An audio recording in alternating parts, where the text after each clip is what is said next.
하나님은 인간을 만드실 때 또는 구원을 시킬 때 분명히 목적을 두고 행하시는 분입니다. 이 목적에 도달하기 위해서 하나님은 하나씩 처음부터 차근차근 일을 진행시키십니다. 하나님은 어떤 계획을 갖고 계시며 그 계획이 어떤 방해나 어려움이 있어도 끝끝내 그 일을 이루시는 분이 바로 하나님이시라는 거예요. 로마서에 보면 우리가 잘 알고 있는 말씀 중 이런 말씀이 있습니다. 하나님이 미리 하신 자들을 또한 그 아들의 형상을 본받게 하기 위하여 미리 정하셨으니 이는 그로 많은 형제 중에서 맏아들이 되게 하려 하심이니라. 또 미리 정하신 그들을 또한 부르시고 부르신 그들을 또한 의롭다 하시고 의롭다 하신 그들을 또한 영화롭게 하셨느니라. 이 말씀을 보면 미리 아신 자들로 하여금 그 아들의 형상을 본받게 하기 위해서 미리 정하셨다고 했어요. 그 아들이 누구예요? 예수님입니다. 예수님 지금 어디 계시죠? 하나님 보좌 우편에 계십니다. 이거는 장소를 이야기하자는 게 아니에요. 자, 하나님 가장 가까운 곳, 그 보좌 바로 옆에 예수님이 계시다는 거예요. 자, 우리를 구원하셨는데 누구를 닮게 하려고요? 그렇죠. 예수님을 닮게 하려고. 무슨 얘기냐면 예수님 같은 수준과 그 영광에까지 우리를 인도해 주시겠다는 것이 하나님의 뜻이라는 겁니다. 그래서 32절에 보면 그 계획하신 것을 이루시기 위해서 누구를 희생했냐면 아들을 희생하셨다라고 성경은 우리에게 말씀해주고 있습니다. 그러니 하나님이 가지고 있는 집념과 열정이 어떠한 것인가 하는 것을 우리가 알 수 있어요. 그러니까 우리를 아들을 본받게 하고 아들의 그 영광스러운 자리에까지 우리를 끌어올리기 위해서 하나님 뭐 하셨냐면 아들을 희생시켜서라도 우리를 그 자리에 끌고 가시는 분이 바로 하나님이시라는 겁니다. 이걸 다른 말로 얘기하면 예정이라고 표현하는 거예요. 오늘 이 시간 여러분들은 천국 가기가 상당히 곤란합니다. 왜 그럴까? 그렇죠. 하나님이 계획하신 목적과 수준으로 아직 우리가 완성되어져 있지 않기 때문에 하나님은 완성이 되어야 데려가신다는 거예요. 근데 우리는 아직 완성이 안 됐으니까 하나님 안 데려가시는 거죠. 에녹 같은 경우 우리 아시잖아요. 그 당시 연령에 비하면 에녹은 요절했죠. 3분의 1밖에 안 살았어요. 그런데 하나님 뭐 하신 거예요? 데려가셨어요. 왜요? 더 이상 이 땅에 있어봐야 너는 뭐 더 이상 추가될 것도 없다. 이미 하나님이 기뻐하시는 수준에 올라 있기 때문에 하나님이 그를 기뻐하시면서 데려가신 거잖아요. 우리는 아직 그 수준에 올라 있지 않기 때문에 주님은 넌 더 있어라 그렇게 말씀하신 것 같습니다. 그러나 실망할 필요가 없습니다. 왜요? 그렇죠. 예수님이 일하시고 있잖아요. 예수님과 즐거이 이 길을 걸어가며 교제하며 동행하며 예수님이 기뻐하는 수준에 우리가 도달하면 그래 너 여기서 고생할 게 뭐가 있냐 이제 나하고 같이 있자. 그러면서 예수님이 우리의 삶을 완성시킬 거라는 거죠. 그러니까 실망할 이유가 없어요. 자, 이스라엘 백성들이 애굽에서 고생하는 걸 보시고 하나님 누구를 불렀어요? 모세를 불러다가 내 백성이 이렇게 고통하고 이 고생하니까 내가 내 백성을 끌어내겠다. 그거를 출애굽이라고 하죠. 자, 출애굽시키는 이유는 뭐예요? 가나안 땅에 들어가도록 하기 위해서 하나님이 부르시는 겁니다. 자, 그러면 출애굽을 했으면 어디로 가야 돼요? 가나안 땅 가야죠. 자, 우리가 죄 가운데 죽어가고 고통스러운 것을 하나님이 가슴 아파하셨어요. 그래서 예수님의 십자가 보혈의 은혜를 통하여서 우리를 죄로부터 끄집어내셨어요. 그러면 우리는 어디로 가야 돼요? 천국은 여러 개념이 있을 수 있어요. 나중에 우리가 죽어서 장착할 그곳, 거기는 뭐 고통도 없고 한다고 하는데 제일 중요한 게 뭐예요? 거기에 누가 계시기 때문에? 예수님이 계시니까. 거기 가서 뭐 하실 거예요? 예수님과 즐거이 교제하며 놀 거 아니에요. 자, 그런데 그 천국은 앞으로 우리가 갈 것이기도 하지만 또한 이 땅에서 뭐가 돼요? 우리가 예수님과 교제하며 즐거이 살아가는 이것도 천국의 모형이고 모습이라는 겁니다. 그러니까 예수님의 은혜로 말미암아 구원함을 받았으면 우리는 어디로 들어가야 돼요? 예수님의 품 안으로 들어가야 된다는 겁니다. 그런데 이스라엘 보세요. 애굽을 탈출하여 나오자마자 가나안 땅에 들어가지 않았습니다. 그들에게는 뭐가 필요했어요? 광야의 생활이 필요했습니다. 제가 방금 얘기했던 것처럼 출애굽하면 가나안으로 딱 입국이 돼야 돼요. 사실은 원래 중간에 광야가 있는 게 아니에요.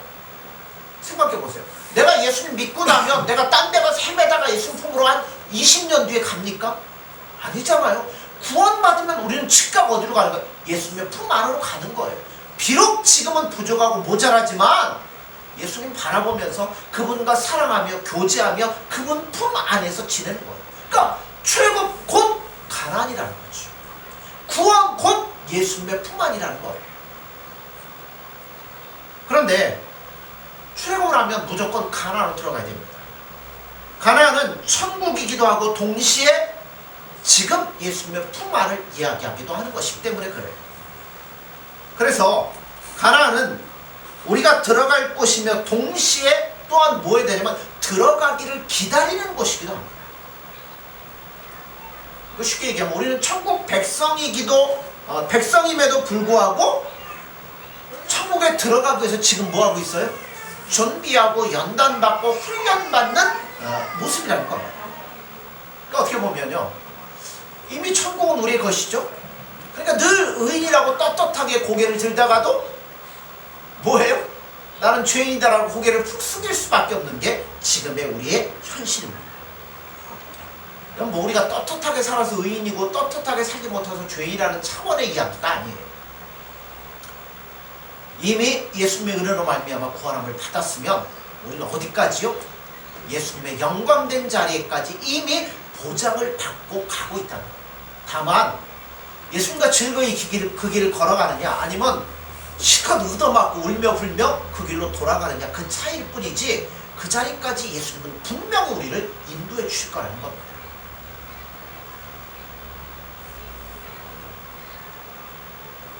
이스라엘 백성들이 출애굽을 할 때 마지막 10번째 제한 뭐였어요? 장자의 죽음. 이거는 이스라엘도 예외일 수가 없어요. 그래서 하나님 뭐 하시냐면 살아날 수 있는 방법을 제시하잖아요. 어떻게 하라고요? 식구수를 따라서 어린 양을 잡고, 그죠? 그 피를 문설주에 발라. 그러면 내가 그걸 볼 때 넘어갈 것이다. 자, 이거를 먹을 때에는 어떻게 하라고요? 뼈를 부러뜨리거나 하지 말고 소단에 넣어서 삶아서 그 다음에 신발을 신고 허리에 띠를 띠고 손에 지팡이를 잡고 급하게 먹으라고 하나님 명령을 하셨습니다. 세상에 제일 무서운 것 중에 하나가 뭐냐면 십자가만큼 무서운 것도 없다고 생각합니다. 거기에는 우리를 대신하여 누가 달리셨어요? 예수님이 달리셨습니다. 비록 예수님이 달리셨을지라도 죄값을 대신하여 올라가신 이상 하나님의 용서는 없다는 거예요. 나중에 예수님이 다시 오실 때 똑같은 모습으로 세상의 모든 것들을 심판하실 것입니다. 그 모든 것들이 전부 다 드러난 자리가 어디냐면 바로 예수님의 십자가 자리예요. 예수님도 얼마나 힘드셨으면 뭐라고 고백하셔요? 나의 하나님 나의 하나님 어찌하여 나를 버리시나이까. 죄에 대해서 하나님은 절대 용서가 없으십니다. 그래서 십자가를 볼 때마다 우리는 뭐 목걸이 걸고 그러는데요. 그게 아니라 죄에 대해서 하나님이 얼마나 치를 떨고 계신지를 십자가를 볼 때마다 우리는 기억하셔야 된다는 거예요. 죄가 무엇인지, 그 죄가 몰고 올 결과가 무엇인지를 십자가 사건만큼 분명하게 보여주는 것도 없다고 생각합니다. 자, 그러니까 6월절 어린 양은 누구의 예표라고 그래요? 예수님의 예표라고 그러죠. 자, 이웃과 함께 인원수를 따라서 하나를 취하면 각 사람의 식량을 따라서 너희 어린 양을 계산할 것이며. 자, 이 6월절 뭐 그래 우리는 야, 이 죽음의 밤에 하나님의 은혜로 우리가 살아났구나 뭐 은혜 생각하는데요. 여러분 한번 현실을 생각해봐요. 집집마다 뭘 잡아야 돼요? 양을 잡아요. 양이 그냥 가만히 죽습니까? 그죠? 목을 따든 뭘 하든 양이 비명을 지르고 또 피비린내 참 그렇잖아. 역겹잖아. 집집마다 뭐가 흘러요? 피가 흐르니 피비린내가 살벌할 거 아니에요. 그 양을 보면서 사람들의 마음은 어떻게 했어요? 막 웃으면서 이럴 겁니까? 네가 죽지 않으면 내가 죽어야 되는데 네가 나를 대신하여 죽는구나. 그러면서 어떻게 보면 살벌한 밤이 바로 6월절의 그 밤이었던 것 같습니다. 그런데 6월절을 지키면서 어떻게 지키라고 했냐면 너희는 그것을 이렇게 먹을지니 허리에 띠를 띠고 발에 신을 신고 손에 지팡이를 잡고 급히 먹으라. 이것이 여호와의 6월절입니다. 원래 유대인들은 밥 먹을 때 어떻게 먹는지 아십니까? 비스듬히 이렇게 누워가지고 떡 하나 잡아가지고 다 띄어갖고 슬슬 얘기하면서 이렇게 비스듬히 누워갖고 먹어요.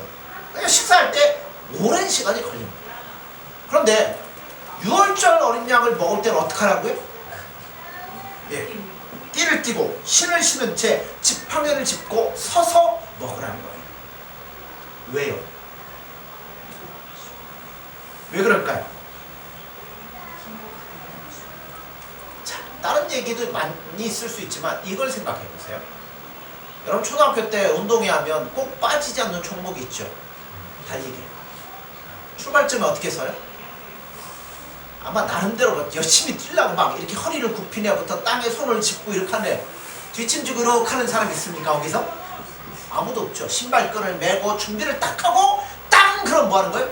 튀어나가는 거잖아. 여러분 출애굽은 예수님의 은혜로 말미암아 구원함을 받는 것은 아 이제 끝났네. 예수님의 은혜로 말미암아 끝이네. 그게 아니라는 거죠. 이제부터 뭐 한다고요? 시작이라는 거예요. 출발 땅! 그럼 뭐 해야 돼요? 잽싸게 짐을 챙겨서 빨리 예수님이 기뻐하는 곳으로 달려나가는 준비를 해야 된다는 거예요. 그러니까 예수 믿었다고 너무 좋아하지 마십시오. 이제부터 시작인 겁니다. 예수님 이리저리 막 끌고 다니시면서 훈련을 시키실 거예요. 그래서 우리의 최고의 사명은 뭐냐 하면 내가 얼마나 예수님이 기뻐하는 사람으로 다듬어져 가고 완성되어져 가느냐. 내가 만나는 사람, 환경, 이런 모든 역사 가운데서 내가 정말 얼마나 예수님이 기뻐하는 사람이 되어서 이 모습들을 보여주며 이 뜻대로 나아가고 있느냐 하는 것이 우리에게 주어진 최고의 사명입니다. 그러니까 출발이 출애굽이고 도착은 바로 가나안이라는 거죠. 출애굽에서 구원에 관한 또 하나의 사건은 홍해 사건입니다. 이스라엘 백성들이 홍해를 건넜지만 이스라엘 백성들은 가나안 땅에 들어가지 못하고 몽땅 광야에서 다 죽게 됩니다.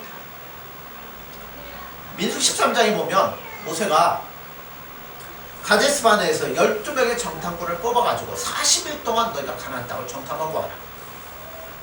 40일 동안 정탐했어. 와서 보고를 하는데 10명이 뭐라고 보고해? 부정적인 보고를 하는 거예요. 그 땅은 뭐 그냥 농사는 그럭저럭 되는 것 같습니다. 근데 그 땅에는 거인의 후손들이 살아갔고 우리는 절대 그 땅에 들어갈 수 없습니다. 그 이야기를 들은 이스라엘 백성들이 뭐하기 시작해요? 울고불고 난리를 치면서 뭐 하자고요? 다시 애굽으로 돌아가자는 겁니다.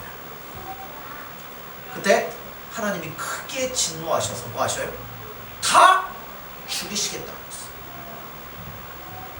그러나 모세의 간절한 기도 때문에 죽는 일만은 겨우 모면을 하게 되는데 이 문제에 대해서 하나님이 어떻게 판단을 내리시는가 하는 것을 우리가 한번 살펴보죠.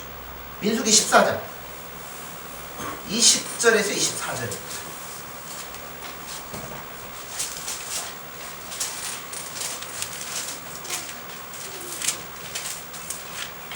교독합니다. 민수기 14장 20절에 24절입니다. 여호와께서 이르시되 내가 내 말대로 사하노라. 그러나 진실로 내가 살아있는 것과 여호와의 영광이 온 세계에 충만을 거두고 맹세하노니 내 영광과 애굽의 광야에서 행한 내 이적을 보고서도 이같이 10번이나 나를 시험하고 내 목소리를 청종하지 아니한 그 사람들은 내가 그들의 조상에게 맹세한 땅은 결단코 보지 못할 것이요 또 나를 멸시하는 사람은 항상 그것을 보지 못하리라. 같이 봅니다.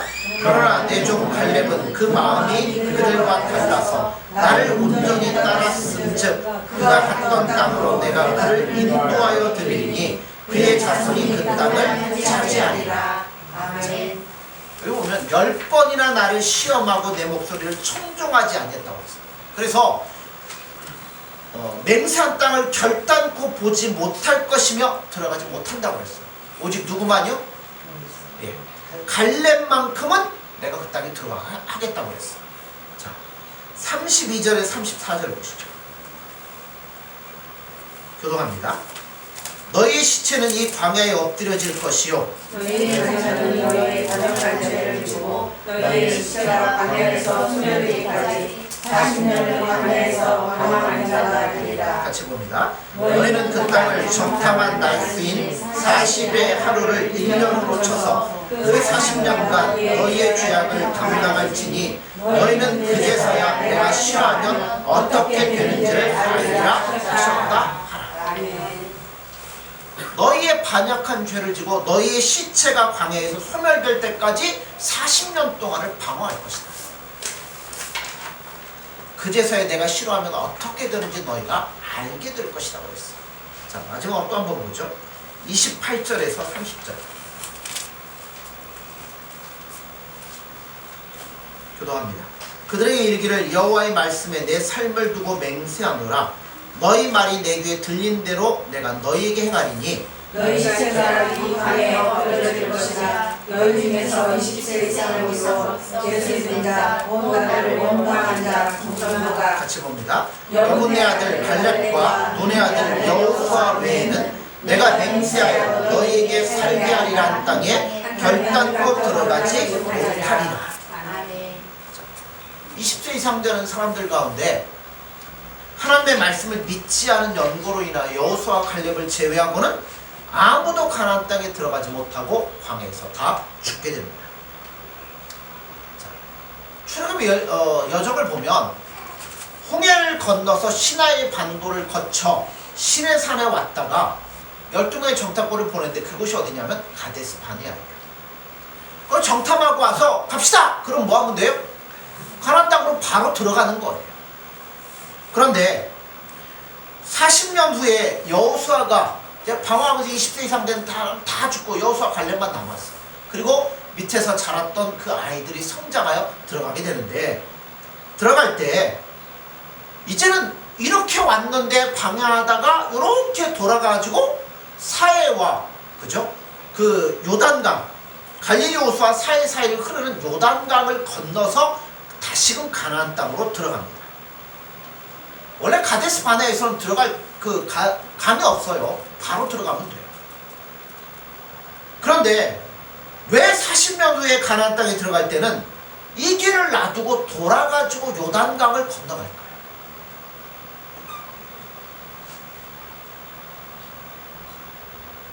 애굽과 가나안 사이에 건너가야 될 강은 딱 한 개라는 겁니다.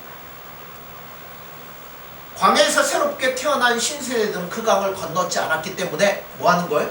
다시금 이쪽에서 돌아서 건너가는 거예요.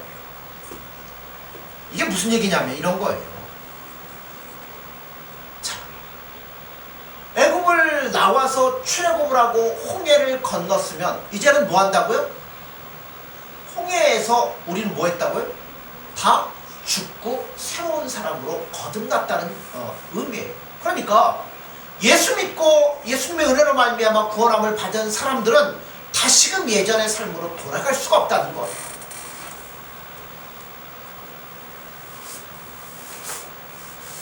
또 애굽을 나온 사람들에게 다시 건너가야 될 강이 없었다는 것은 광야는 다른 말로 얘기하면 가나안과 연결되어 있는 땅이라고 여러분 보시면 돼요. 그 홍해를 건너지 않았기 때문에 그것을 거쳐서 가나안에 들어가게 하시는데요. 이런 겁니다. 강을 건너면 돌아갈 곳이 없어요.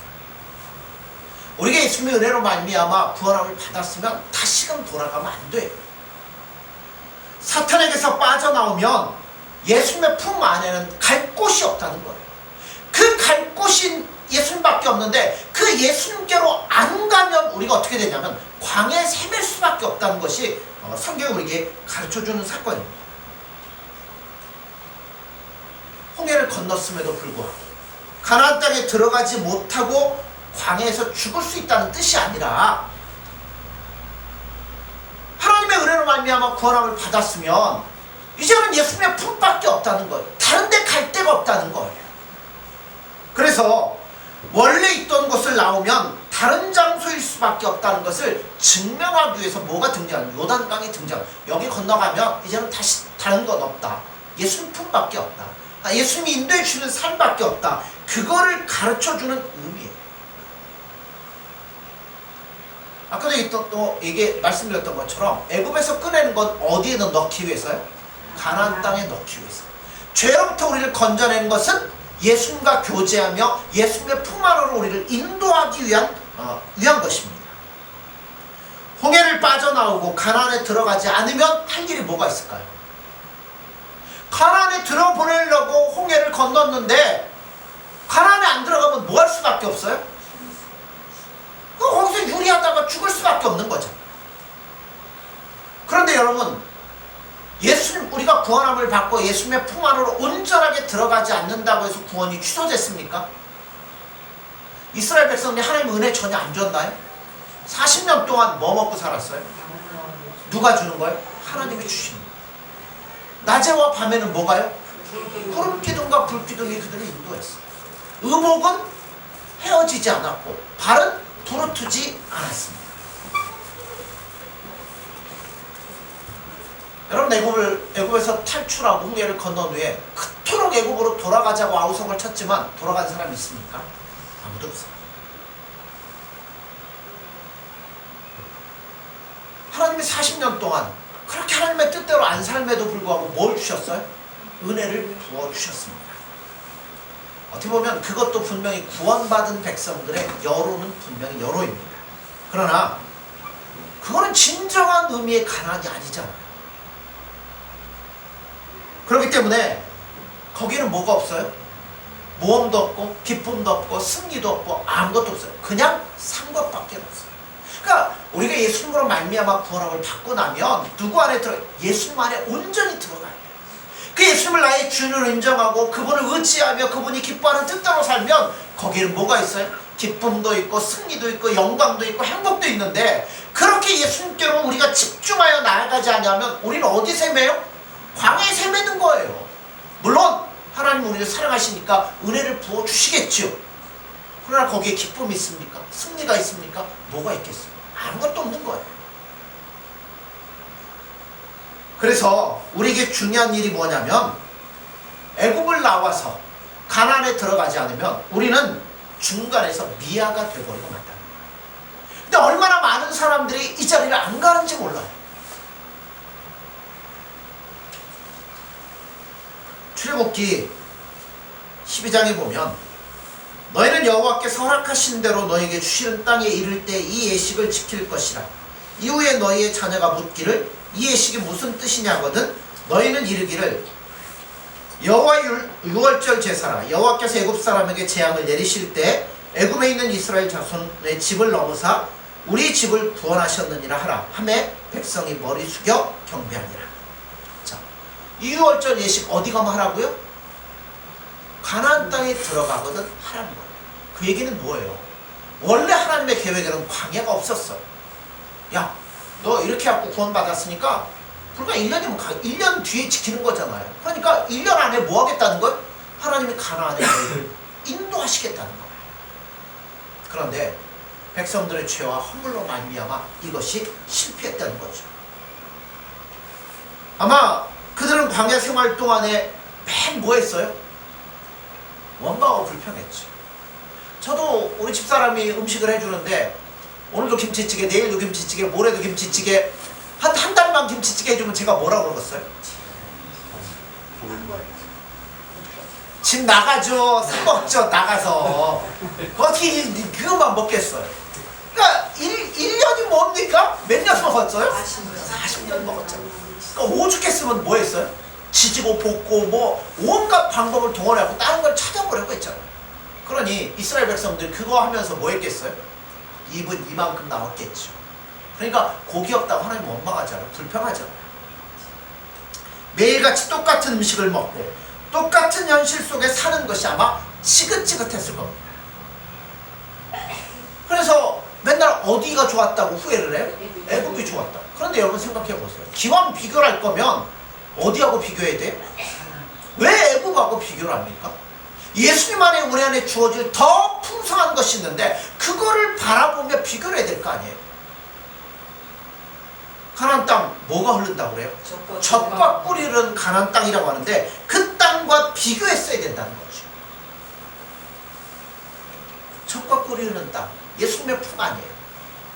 더 이상 욕심낼 필요도 없어요. 왜냐하면 모든 것들이 풍성한 거 우리 안에 주어지니까. 그곳에서 이 예식은 더욱더 빛이 날 것입니다.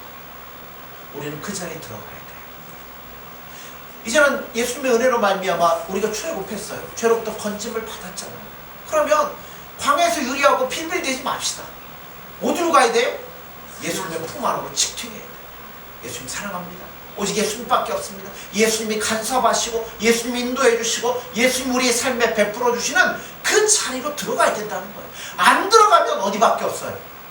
광야밖에 없다는 거예요. 여러분 광야 생활 하시고 싶으십니까? 평생 만나만 먹고 싶으십니까? 아니잖아요. 우리는 당연히 가나안 속에 들어가야 되는 사람들입니다. 예수 그리스도 안에 있을 수밖에 없는 자들. 그런데 왜 못 누리고 있습니까? 모르니까 그래요. 여호수아 갈렙은 어떻게 들어갔어요? 신앙으로 들어갔어요. 오직 예수님밖에 없다는 것을 그들은 알았기 때문에 앞에 있는 어떠한 장애물에도 굴하지 않았어요. 하나님 주신다고 그랬으면 반드시 그건 우리의 것입니다. 그들은 믿음과 신앙으로 들어갔다는 거예요. 그러면 우리도 이제는 예수님의 품 안, 풍성한 것, 예수님의 안에 있는 모든 것 그 안으로 들어가시길 바랍니다. 아멘. 그 신앙 안에 들어가십시오. 그리고 그 신앙으로 충만해질 수 있는 저와 여러분들이 되어지기를 간절히 소원합니다. 기도하겠습니다.